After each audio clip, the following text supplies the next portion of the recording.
Welcome to But Jesus Drank Wine. And other stories that kept us stuck. I'm Meade. And I'm Christy. In this podcast, we'll explore the stories that kept us, stuck, wanting to drink and not wanting to drink all at the same time. Join us as we show you that freedom from alcohol does not have to mean a life sentence of misery and missing out, but actually means living an authentic life full of peace, joy, and purpose. Hello, my beautiful. Okay, I need to make sure that I stay close to the microphone because I noticed. Have you noticed that in the beginning I get overexcited? Oh, yeah. And you back up. And I back up and I like wiggle around and it goes so I'm going to just do this. That's a really good look. I like that. Just going to be like this the whole time. I know it does make such a difference, right? When it's good audio quality. Yeah. I'm like, when you watch, see other people with podcast clips and stuff, I'm really jealous of the people that have really cozy armchairs or sofas with the microphone like on the arm. Yeah. Yeah. And you just sit there and yes. And you're chatting. Hashtag podcast goals. Yeah. Podcast, I guess we're setting goals. But also I'm jealous of those people because they're all also in person in the same location. I know, which we're not. Just so smelly, but. Yeah, but one day we will be.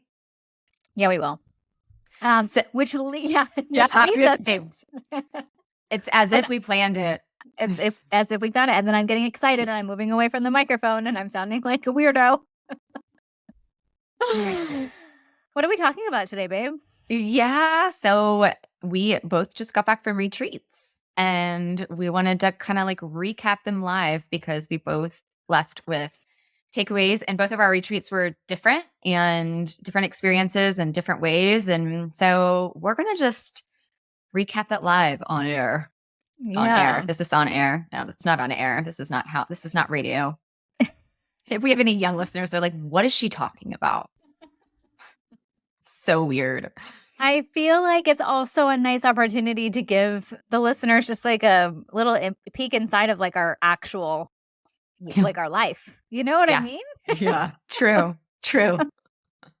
Not just the life that we left and then the life that we, when we were not free from alcohol and then the life that we've built since then. And that's a great point. This is like live action. So why don't you share with them the retreat you did? Anyone that follows you on Instagram is going to know a little bit about what yours looked like, but why don't you give the readers a recap?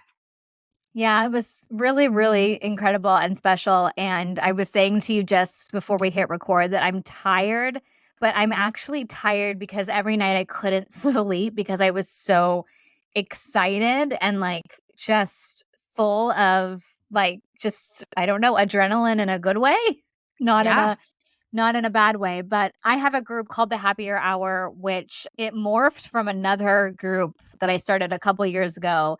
And it basically is a group of women who are pretty much like free from alcohol. They've been at this for, a lot of them have been my one-on-one client for over a year. And we've just spent so much time together in these Zoom boxes. And so I put together this retreat. And so half of the gals flew over from the States and half of the gals were just here, actually local. So it was in the Cotswolds, which is 2 hours outside of London. And babe, you've got to come with me one time. And it's beautiful. Have you been? Well, no. I'm from your pictures. Yeah. It's beautiful. Well, and hello, the holiday. Yes, exactly. Anyone who's American has dreams of experiencing that environment, and to me, that's the Cotswolds. I don't even know if I'm saying that right, but you are. Can we just side note that cottage in the Holiday was actually a soundstage? Did you know that? No, I know it totally ruined so many dreams for me when I found that out because I wanted to find it and rent it, but apparently it was a Hollywood soundstage that they created. Boo. I know, but the pub actually is in the a little town. It's just not in the Cotswolds, but anyway. Yes. But the house that you found for this retreat is gorge.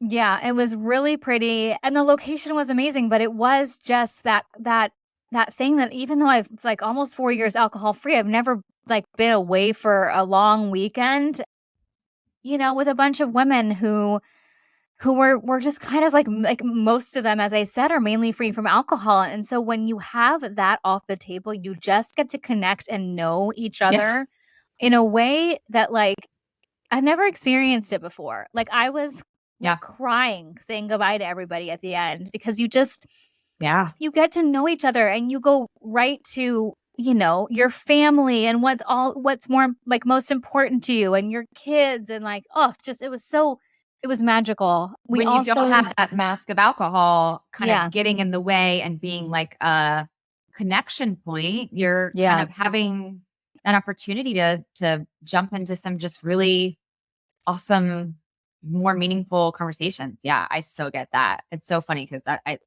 but and we'll show the difference, but the similarity in my recap too. Yeah, go ahead. Yeah. And like, you know, when you're drunk sharing, you know, and you're like having a few glasses of Mhm. wine and talking about how you and your husband had a fight, you think that that's somehow like a therapeutic share and that you're connecting. Yeah. It's so much different when you're sharing from a place of just true vulnerability, really, you Yeah. know?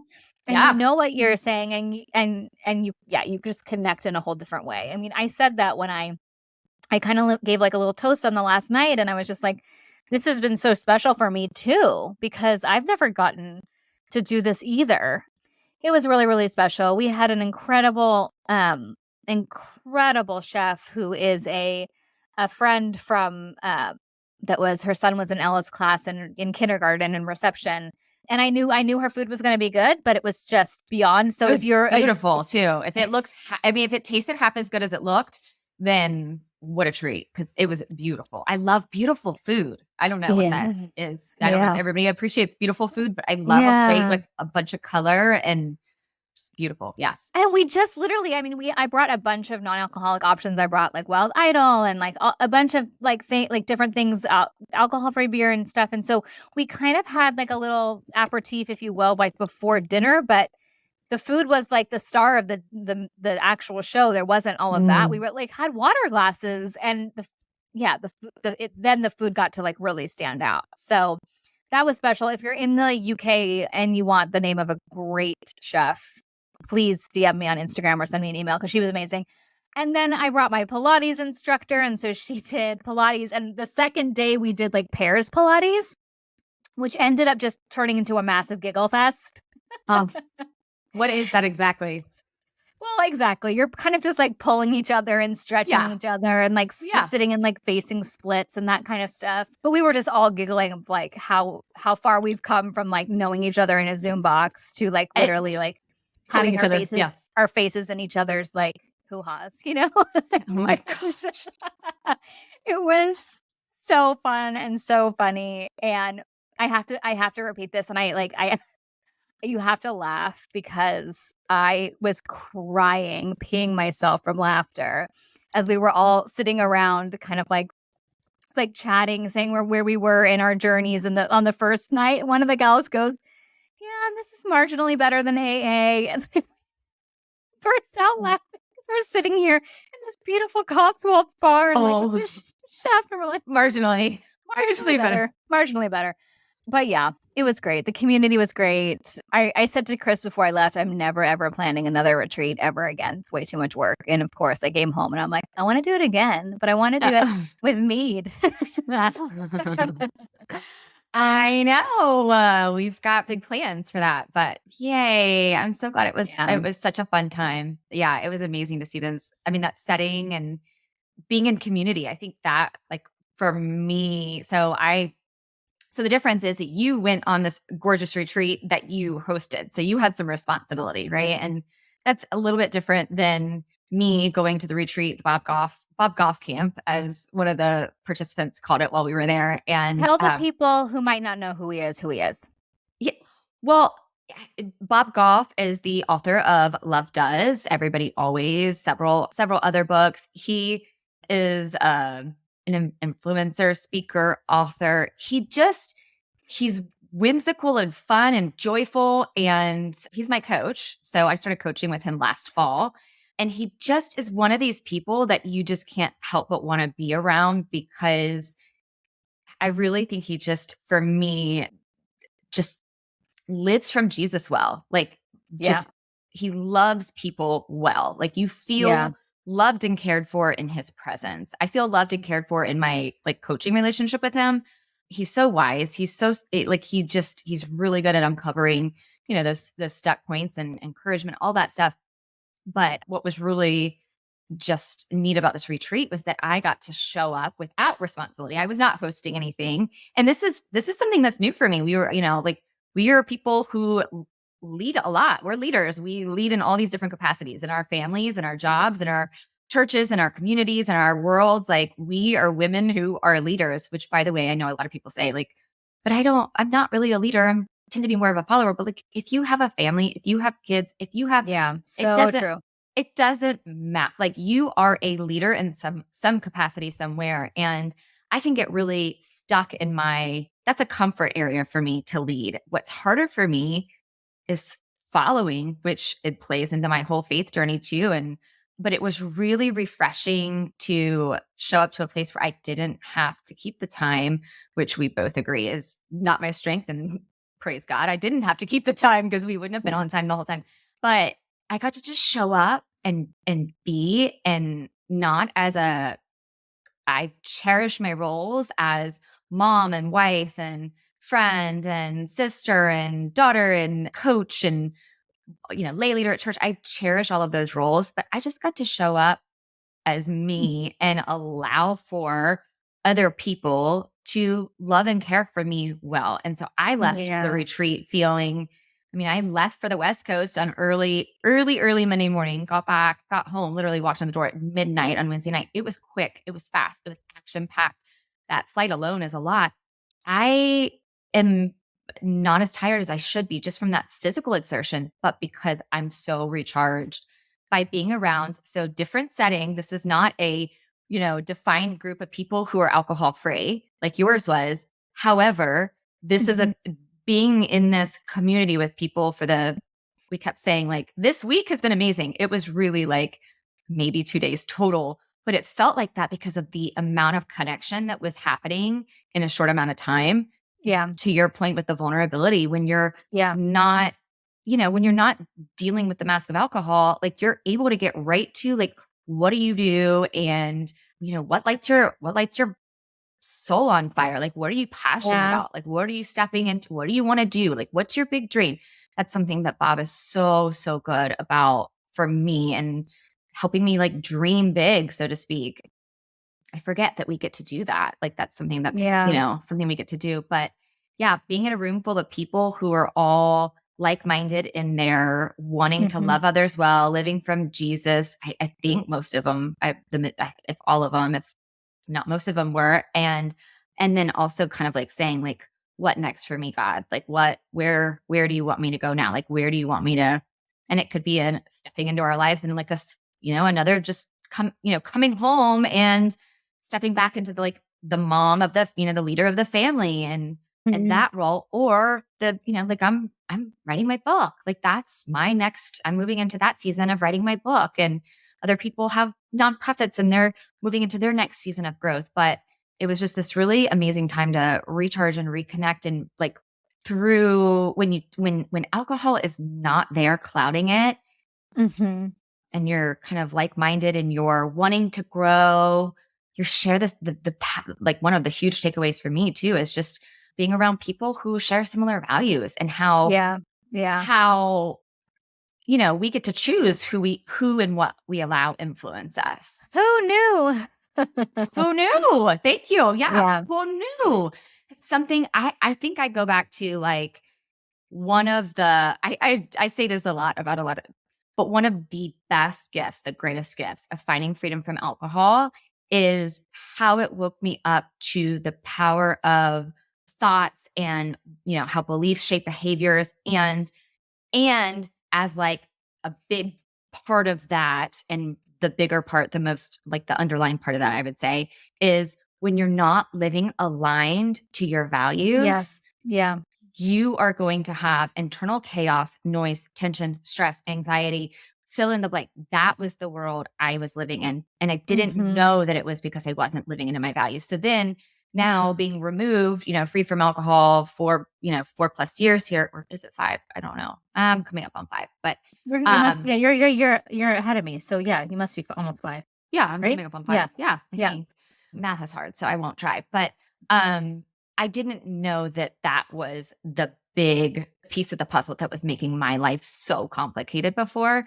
And now seeing that I'm aligned with my values and I'm living with intention into that. And then it's like, who am I allowing? Bob Yeah. talks about this. Like, who are you allowing to be? Who are you bringing close? And who are you allowing to like speak into your life? Like, who are the trusted sources? Because our minds, we're so influenced by everything we see, do, hear. We're influenced all the time. I mean, look at social media and how easy it is to be influenced there. So the value of really paying attention to and deciding who and what you allow to influence you, and being around people who are also moving in that like same direction of like, I'm in kingdom work and this is Yeah. what's next for me. There's just no better feeling, I think, than that. That was Yeah. a really, really, really long. I get really excited about this. And I have like 20 more like takeaways, by the way. No, but it's so good because it is so true, right? It's Like so true. I Who just knew? actually, who knew, actually hopped off a call with another group that I coach, and one of the really sweet, wonderful gals in there was talking about how she has a personal trainer who's constantly basically in her ear that like, oh, this whole like alcohol free thing is just a phase. Like, you can moderate, you'll get there. You're just having a Yes. tough time, blah blah blah blah blah. And she was saying how she feels so stuck because she's coming to this group with a group of like, lots of women who are saying they've gotten to the point where they know moderation doesn't work for them anymore.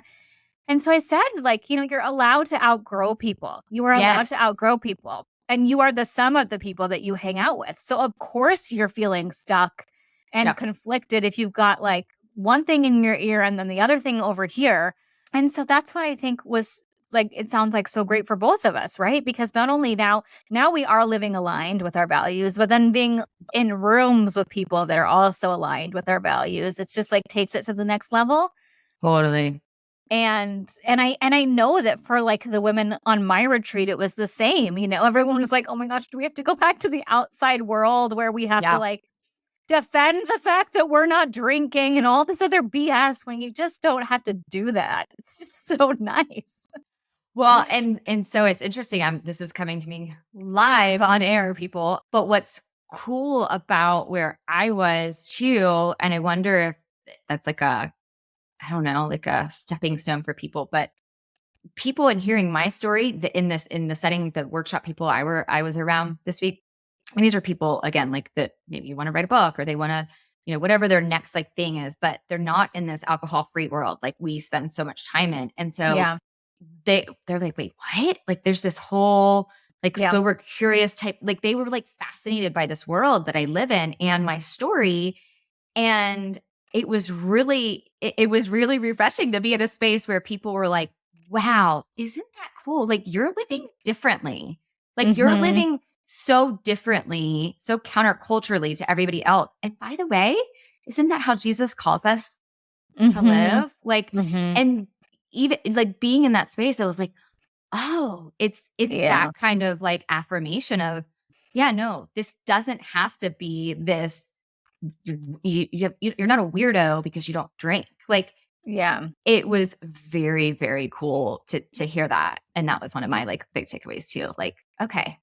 I love that so much. I love that so much. I had a client last week who was like, I just want to fit in and be normal. And she's a Christian. And I was like, babe, what does Jesus say about that? Yeah. Are we supposed to fit in and be normal? Or are we supposed to like see what the world is selling and figure out like and rise above and be different and stand out and shine our lights and all of that stuff, But and that's the thing, it's hard to do. And there was a time that I would totally just completely, I mean, for sure, I was paralyzed for so long, stuck so long in the drinking cycle because I did not want to be different. Are you kidding me? Yeah. But I think that's the value too of just waking up to our lives and allowing. I mean, I think about how often 5 years ago, I wanted to be a good mom, a good wife, a good, like good, all these things. But in the ways that I was a good mom, good wife, all of those things, good church community, whatever, server, leader, whatever, it wasn't there was resentment underneath because I was living from Yeah. that place of Yeah. this is what I have to do to be good and to look good. It was more about like how others perceive me. Whereas Yeah. now it's so different. It's just so different and that's where it's like going to these places, like going on this retreat, it was just another place that I got to step into and allow people to speak, truth into my journey where I am and keep pointing me towards the Lord, and Mhm. so that when it does get hard and you go back to your alcohol free world bubble community where nothing is, there are very few people who live that way. It's okay Mhm. because you've been filled up and nourished by that. You were talking about the food on yours, the food at our retreat, like just the value of like sitting in community, having a meal with people. I didn't know a single soul out there. And Mhm. I met some incredible people that I'm still like in touch with from last week, that new friendships, and we sat around and we had these beautiful, amazing meals together. The food was superb. They felt really nourishing, and it just oh my gosh, I can't say enough about that. I wish that people would prepare food for me all the time because That's so it is such well, a I don't even know why I'm treat. saying that because Chris literally cooks for us all the Does time. Yeah. does he? I Oh, can't that's boil so water, babe. Like I really cannot cook. I'm a very, very bad cook. And so you I do haven't get learned how to cook yet. but I don't really want to. It's not Yeah. my thing. I have Yeah. no interest in it. I don't want to do it. It's not mine Well, either, trust. Yeah, I know. And I wish it was, but it's not. So I try to do it I with don't love, believe you. but I feel like you are probably really good at it. Also because you're from the South. Oh, by the way, side note, Chris said that he was laughing at like I don't know why. Like he said that your Southern accent really came out really strong against Millie's British accent. oh my gosh. Oh, that's funny. I bet you're right. Yeah, to hear the difference. Oh, I'll have to listen to that episode. Oh my gosh. I always think it's so funny when people are like, I can't tell you and Meade apart. I'm like, she's Southern. Yeah. I mean, do I have an accent? I mean, I guess I do, but to I me, think I you know. do. I love I it. know. It's Wait, funny. I was also Mhm. gonna say to all of your points that you just made so eloquently. If you guys are In my listening southern accent. in your Southern accent, it's not that Southern, but it's pretty. I like it. Oh, Um, thank you. if you gals are listening to this and you're like, I am desperado for like a tribe that I can be in Mm. community with, it's It's coming. coming. It's coming. Do not worry. Well, this is okay. So we've been working on the back end to get the pod community going, and we have details coming so shortly, y'all. I promise. But it takes a little bit on the back end to make that happen. But so this was already in the works. But for me, this retreat also just really punctuated the absolute necessity for having Mhm. other people. I've already come back and planned a little like in-person meetup here in Atlanta. So anyone that's in the Atlanta area, you want to get together for an in-person meetup, please reach out to me and I will give you the details. But it's so important. And God designed us to be connected, like to Yeah. other humans, to be in fellowship with other humans doing similar things with the same, like, yeah, it's so important. So it's coming. Don't worry. You don't have to go on Yeah. retreat for it either. Like No, there are you other don't. ways. Yeah, you don't. You totally don't. You're so right. And I also to that point, like it does take some time to find your people, right? Like Yes. it takes some time to find your people. It's the beauty of like why coaching is so great is when you have that connection with someone and if you have a coaching you're not connected to them like in a way that you can feel like you're in that amazing place of vulnerability and connectivity then like you're with the wrong person, right? It takes I think it takes time to also find your people. Like and then again, I know I've said this 3,000 times already in the last 10 minutes, but I'd never been in a place like that with like a bunch of women that we really are just like alcohol free, loving life Oh, and connecting together. And hello, I'm like 4 years in and that was the first time it happened for me. So it will happen for you too, like just take some time to find your people. yeah. And Christian or not, we're Yeah. made to be vulnerable and be connected. I mean, Christian or not. So like just removing the alcohol, just taking that out of the picture is just such a different experience that allows for that. Yeah. That the vulnerability to be that bridge to connection. So I have a few more like takeaways from, I have, me, like we could just do another part. We could do a part 2 on this. It's so many takeaways. But when I was spending some time like journaling over post retreat, so I journaled like right as soon as I got to the airport, and then I journaled the next day, and it's just kind of trickles out or whatever. My takeaways from this are, I mean, they're identical to the takeaways that people get from coaching with us, from the people get from being in our coaching groups, from being in a community of women who are working towards freeing themselves from alcohol. It's the same ideas. And though freedom from alcohol, I'm not working towards that anymore. Like I did that 5 years ago. There's always like this next, thing that we're looking to like step into, grow into. For me, it's, kind of slowing down the coaching and stepping into this next season as, as an author and a speaker. And so the takeaways are the same. So like the values, these are the values that I came away with, like the value of curiosity. I mean, hello, that's obvious. We talk about that all the time, but just being curious about each other people, about yourself, about the stories that are running through your head. Oh my gosh. Like this whole podcast is started because it's like we have so many stories that have kept us stuck, and let's tackle each of let's talk about what these stories are so that other people can recognize when they're telling themselves stories and how that's limiting them in their lives. So whether you call it stories or limiting beliefs or whatever, the value of being curious about what those things are. So a lot of times we think we have these like obstacles, like actual like hurdle things in the way of whatever, we're trying to do next. So I'm trying to find freedom from alcohol. And it's like, well, what about my friend group? And what about my marriage? And what about like all these places where alcohol, those aren't really the hurdles. It's your thinking about those things and the fear and the anxiety that comes along with stepping into different and new. And so the value of curiosity is a given, but that was something that was, again, like that showed up big for me on retreat. The value of presence, being where, so Bob always says that and has us do it with our feet, like the value of like being where your feet are planted. So be right here. And he has us take our feet and plant them on the ground and, kind of stomp them down. Like you right where your feet are planted. The value of presence. It's another one of those like most, like I always want 5 years ago when I was stuck in the drinking cycle, I was like, I want to be present. I didn't even really know what that meant, but I knew it was something that I was longing for. And I didn't really realize that so much of my interactions were not from a place of presence. And so now I have this little reminder, like be where your feet are planted. And that's something that I've intentionally tried to practice and grow in over these last 5 years. And sometimes it's harder and sometimes it's easier. And by the way, you can't be present 100% all the time every day for the rest of your life, but like it's something that you keep practicing and reminding yourself. And I just love that that was something that we started with in the beginning. The value of vulnerability, we've talked about that. I mean, that's huge. I feel really connected to these people. We shared something together. We shared these 3 days together, or what I kept calling a week.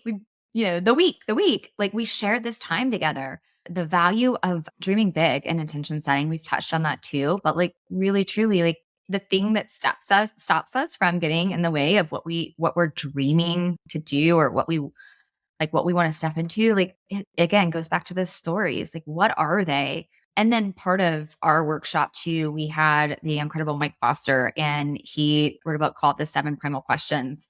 Highly, highly recommend this book. It was sent to me, Bob sent it to me last year. And of all the like personality and self-awareness tests and all those kind of things that are out there, this was hands down the most simple and most to the point and easy to understand and spot on for me for that self-awareness piece that helps see where some of those stories come from and how to move away from those stories. So highly recommend that. Mike Foster was incredible. Let's make sure we link that in that book because I read it too. It's so good. Let's link that in the show notes. Yeah. Okay. Yeah. And the value of them, like being vulnerable, Bob and Mike showing up and the way that they did a lot. I mean, it's just all of it. It's just so valuable. What is that connected to? Like, so Bob would say like, well, okay, I'm feeling anxiety. Like, what is that connected to? Goes back to that curiosity piece, but that's one of the little, it's kind of like we say, like, well, what's the story you're telling yourself? And is that true? It's a different way of saying that. But, it's that turn to curiosity that allows us to see, like, why am I feeling anxious right now? Well, Mhm. I'm what need is not being met right now, or, Yeah. or whatever. Or is this something from my past is showing up or whatever? So like saying, what is that connected to?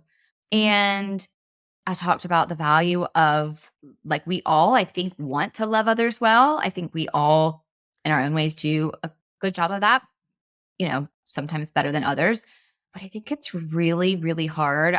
This is something I've been kind of sitting with over the last 5 years too. Is like, it's really hard to allow other people to love me well and to care for me well. And that's something that I think is, like, we have to take turns following too. Like, so if we're leaders in whatever capacity we're in, like, that's great, but where are we going to be nourished, to be filled up, to be fed? And who are those people that we're allowing to influence us and to speak into us in that way?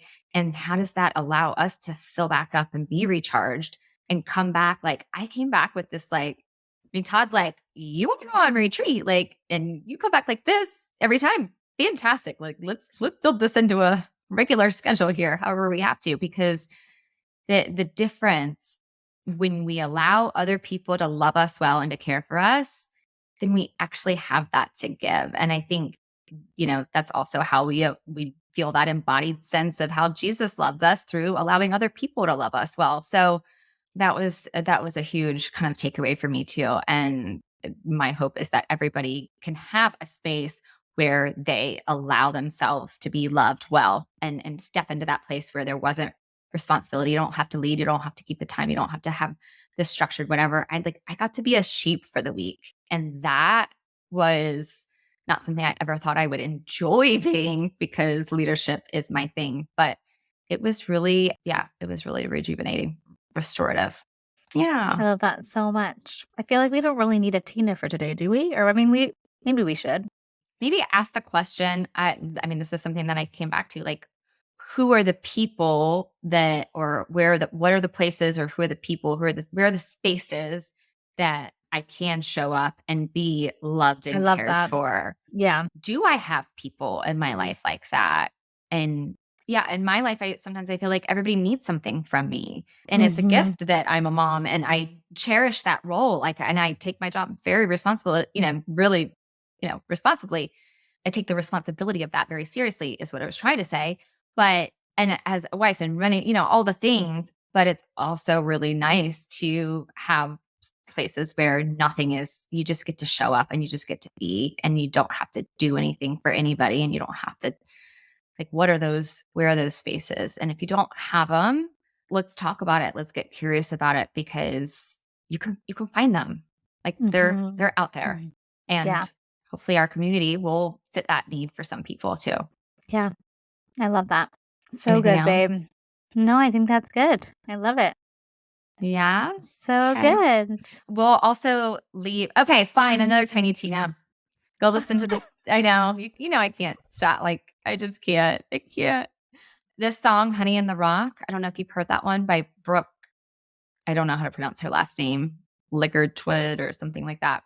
Anyway, that was the song that popped on when I got to the airport after the retreat. And I just needed something playing in the background, and I wasn't paying attention to what it was. And there are a couple songs that came on, and this one I'd never heard before, and it got my attention. And oh my gosh, it just was like, this was honey in the rock for me. The Lord provided this experience to where it was like the honey in the rock for me. And in the song, it points back to a song. I don't know it off the top of my Now head. you're gonna have to also Um, link that in I'm the gonna show link notes. the song. I will link the song. I will reference the song that it speaks to. But yeah, it All right. was Well, it I'm was gonna go good look it stuff. up now. You will enjoy it. So there's your second Tiny Tina. Go listen to that song and see what comes up for you, and read the psalm. There's a lot of Tiny Tinas there. I love it. All right, gals. See you Monday. Thanks for being here. We love you. Bye. We're Bye. excited to connect with you soon. Okay, bye. Bye. Thank you so much for joining us again this week. You can find all of our episodes at butjesusdrankwine.com, and make sure you follow us over on the gram at Love Life Sober with Christy, and Mead at I'm Not Sober, I'm Free. To learn more about what we do, you can visit our websites at meadhollandshirley.com and lovelifesober.com. Take a screenshot of this podcast and share it with a friend or two. And don't forget to subscribe so you don't have to worry about missing a single episode. And if you love what we're doing, please leave us a review on Apple or Spotify. This helps more women who are feeling stuck and alone in the overdrinking cycle to find hope and encouragement. Thanks, ladies. We so appreciate you. We'll see you next week.